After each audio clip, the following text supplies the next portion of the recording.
Bonjour et bienvenue sur Medi 1 TV. Le feuilleton du Covid-19 continue et avec lui ses répercussions économiques alors que tout semblait sous contrôle.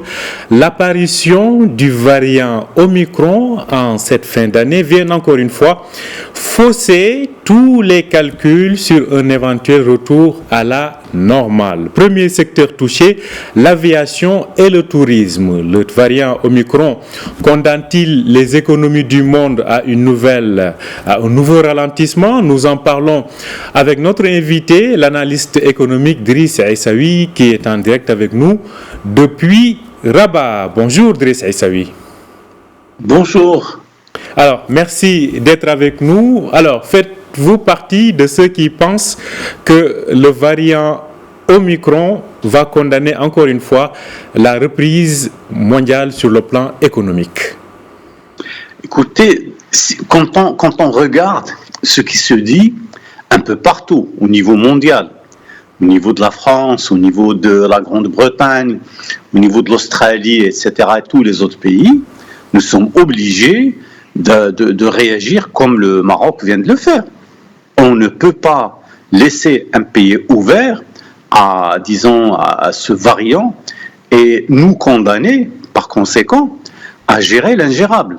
Donc, le Maroc a fait ce qu'il fallait et il a protégé. Et d'ailleurs, c'est une réaction qui est pratiquement normale. Vous avez une économie qui marche, vous avez des acteurs économiques qui sont présents et effectivement, toutes les, on va dire toutes les données qui étaient disponibles à l'époque, c'est on pouvait espérer avec cette rentrée parlementaire, cette rentrée politique, on va dire sanitaire, on allait pouvoir redémarrer sur du bon pied. Or, on voit que la pandémie a fait un rebond. Elle a changé de fusil d'épaule et qu'aujourd'hui, nous sommes véritablement dans une situation extrêmement difficile. Personnellement, je suis incapable de parler de ce que c'est que ce variant, qu'est-ce qu'il peut faire, etc. Tout ce qu'on peut savoir, c'est que c'est un pays, c'est un variant qui pose de gros problèmes. Et d'ailleurs, pour les grandes économies mondiales, alors prenez par exemple Israël, tous les pays que l'on peut imaginer ont déjà pris des mesures de ce genre. C'est-à-dire ils ont fermé purement et simplement leurs frontières. Il n'y a plus de personnes qui rentrent ni qui sortent, etc. Et que finalement, ce qu'on disait avant sur la relance de l'économie, des exportations, ça va être quelque chose de... ça va être compliqué. Ça va être très compliqué à imaginer maintenant dans les conditions actuelles. Ça va être compliqué pour le moment, donc peut-être que c'est une prudence qui s'impose à ce propos. Je rappelle que selon l'Organisation mondiale du tourisme, à l'instar de 2020-2021, devrait connaître des pertes estimées à près de 2000 milliards de dollars dans le secteur touristique. Justement, pour le Maroc, qui est une destination touristique, c'est les fins d'année. Et on sait que Marrakech, en tout cas les destinations marocaines sont très prisées. Face à ce secteur qui est sinistré partout, notamment ici aussi, comment voyez-vous aujourd'hui ce secteur rebondir par rapport à ces prévisions de relance? Parce que les professionnels tablaient déjà sur quelque chose comme un début de reprise ou bien un retour à la normale en 2023. Pensez-vous qu'avec ce nouveau coup dur, la relance ne risque-t-elle pas encore d'être repoussée un peu plus en avant? Vous savez, le tourisme, il est comme les autres secteurs. Il réagit par rapport aux informations qui circulent. Il va être affecté très certainement par cette masse d'informations, particulièrement celles qui parlent de la Covid-19, qui parle du nouveau variant, mais surtout, elle réagit de manière très positive avec les décisions de rétractation que les pays observent. On ne peut pas aujourd'hui imaginer qu'un pays qui marche par rapport à la denrée touristique, va pouvoir sortir son épingle du jeu. Parce que personne ne peut venir. Parce que techniquement, vous ne pouvez pas recevoir de visiteurs, et surtout que nous, on avait cet espoir de voir, par exemple, les touristes israéliens qui aiment le Maroc, qui ont beaucoup de raisons pour venir dans ce pays, ils ne pourront pas venir. Parce que les Israéliens, ils ont fermé leurs portes aussi. On ne sait pas comment cette décision va pouvoir se répercuter sur la vie de tous les jours. On sait aujourd'hui que la fermeture est réelle et qu'on va garder cette situation telle qu'elle jusqu'à nouvel ordre. Alors, jusqu'à nouvel ordre, c'est une formule que les spécialistes ont trouvée pour ne pas s'emprisonner dans une prévision particulière. Mais il faut s'attendre à ce que les bourses, à ce que les principaux indicateurs de l'activité économique, ils vont accuser un retard, ils vont accuser cette difficulté que nous avons de pouvoir réagir, de pouvoir agir de manière positive sur cette histoire-là. Alors, il est vrai qu'aujourd'hui, c'est le marché intérieur qui doit prendre le relais. Et ça, on l'a vu. À chaque fois qu'il y a eu une crise sur le secteur touristique, les Marocains se sont retournés vers le marché intérieur. Et je pense qu'une fois encore, le marché intérieur devra très probablement, sauver la mise. Parce que de toutes les manières, on ne peut pas ouvrir la porte de manière inconsidérée. Mais on fera comme on pourra.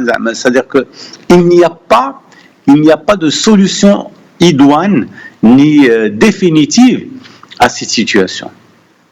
Il n'y a pas de solution idoine ni définitive à cette situation. Alors, se pose aussi une autre question, c'est par rapport à toutes ces prévisions économiques. On sait que ce nouveau variant, en tout cas, fait plus peur que Delta en termes, selon les premières données existantes, en termes de capacité ou de taux de propagation, mais aussi on voit cette panique qui s'empare des économies à travers le monde, même si le président américain a fait part de sa volonté de ne pas prendre de nouvelles restrictions. Ne pensez-vous pas que si cette situation continue, tout ce qui a été prévu sur le plan économique en termes d'objectifs de croissance et autres ne risque pas encore une fois d'être revu à la baisse et d'avoir un impact sur les programmes du gouvernement? Vous savez, c'est très difficile à confirmer ou infirmer. Vous ne pouvez pas dire aujourd'hui qu'avec ce nouveau variant, qui est, paraît-il, d'après l'Organisation mondiale de la santé, est un variant extrêmement difficile qui se répand de manière très rapide, à telle enseigne que les scientifiques, ceux qui observent, ceux qui surveillent cette maladie au niveau mondial, n'ont pas pu justement prendre de décision à ce niveau. Alors, qu'est-ce qu'on peut dire en termes de prévision économique? On ne dira rien. On va attendre. On va juste attendre que les choses se fassent, que les choses se passent, et à ce moment-là, je pense qu'il faudra réagir. Mais le Maroc a pu prendre un certain nombre de décisions intéressantes en sauvegardant l'aspect social, en sauvegardant tout ce qui touche aux fondamentaux de l'économie. Nous sommes bien préparés pour cela. Maintenant, qu'est-ce qu'on pourra faire à l'avenir? Ça va être difficile.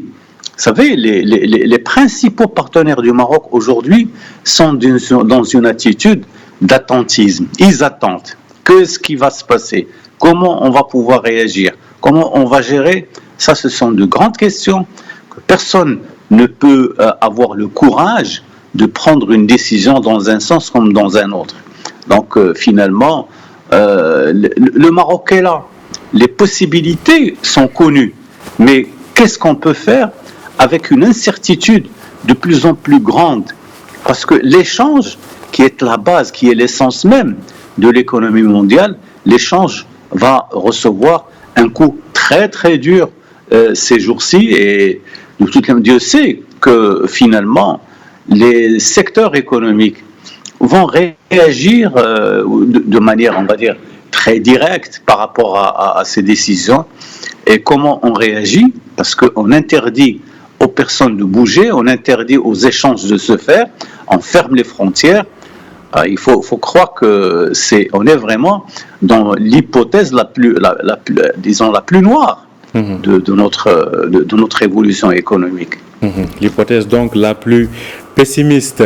Alors, cela dit, Driss Essaoui, il y a aussi aujourd'hui quelque chose qui semble s'imposer à toutes ces économies-là, c'est la nécessité de faire avec ces virus, c'est la nécessité de conjuguer avec cette situation-là. Pensez-vous, de ce qu'on a vu jusque-là, est-ce que les économies mondiales, l'économie marocaine y compris, se sont vraiment adaptés, ont tiré les leçons de ce qui s'est passé depuis l'année dernière ou depuis bientôt 2 ans par rapport à cette situation que nous vivons plutôt?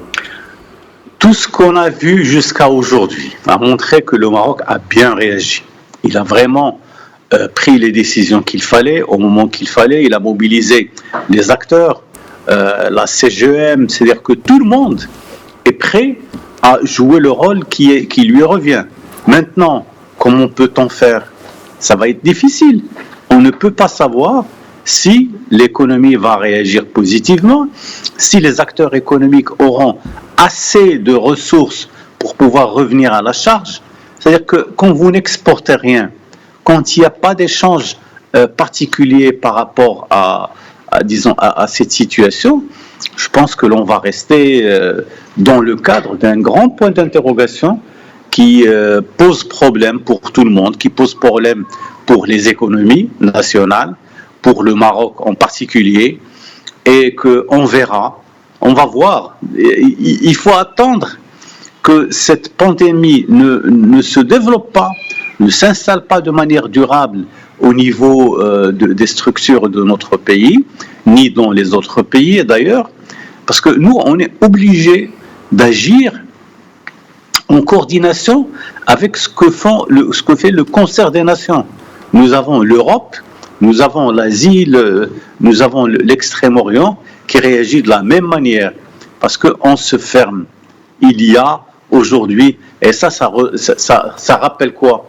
Ça rappelle les grands théoriciens économiques qui avaient posé l'hypothèse de travailler dans une économie fermée. C'était quelque chose c'est un exercice d'esprit, c'est un exercice de technique économique. Aujourd'hui, nous sommes en train de le vivre en direct, et le Maroc est en train de faire l'expérience de cette fermeture des frontières. Et ce qu'on peut faire, c'est espérer que les conditions vont aller dans le bon sens, que ce que nous faisons et les acteurs économiques qui travaillent avec nous puissent justement agir de la manière la plus adéquate pour sortir de cet imbroglio. Peut-être une dernière question, Driss Essaoui, et celle-ci est liée à ce qui se dégage comme perspective par rapport à la reprise économique mondiale.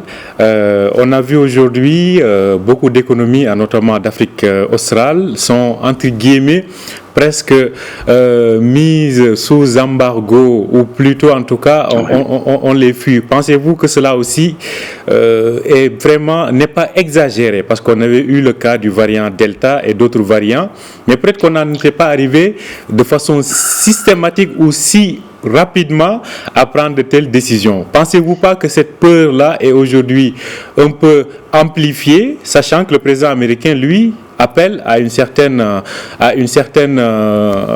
gérer la situation, appelle plutôt, rassure, et qu'en disant que de nouvelles restrictions ne sont pas à l'ordre du jour? Alors, vous savez, ce qui s'est passé avec les pays d'Afrique australe ou d'Afrique du Sud, il est venu du fait que certains pays européens au niveau international ont remarqué que les cas, les cas qui sont concernés par cette nouvelle variante venaient de ces pays-là.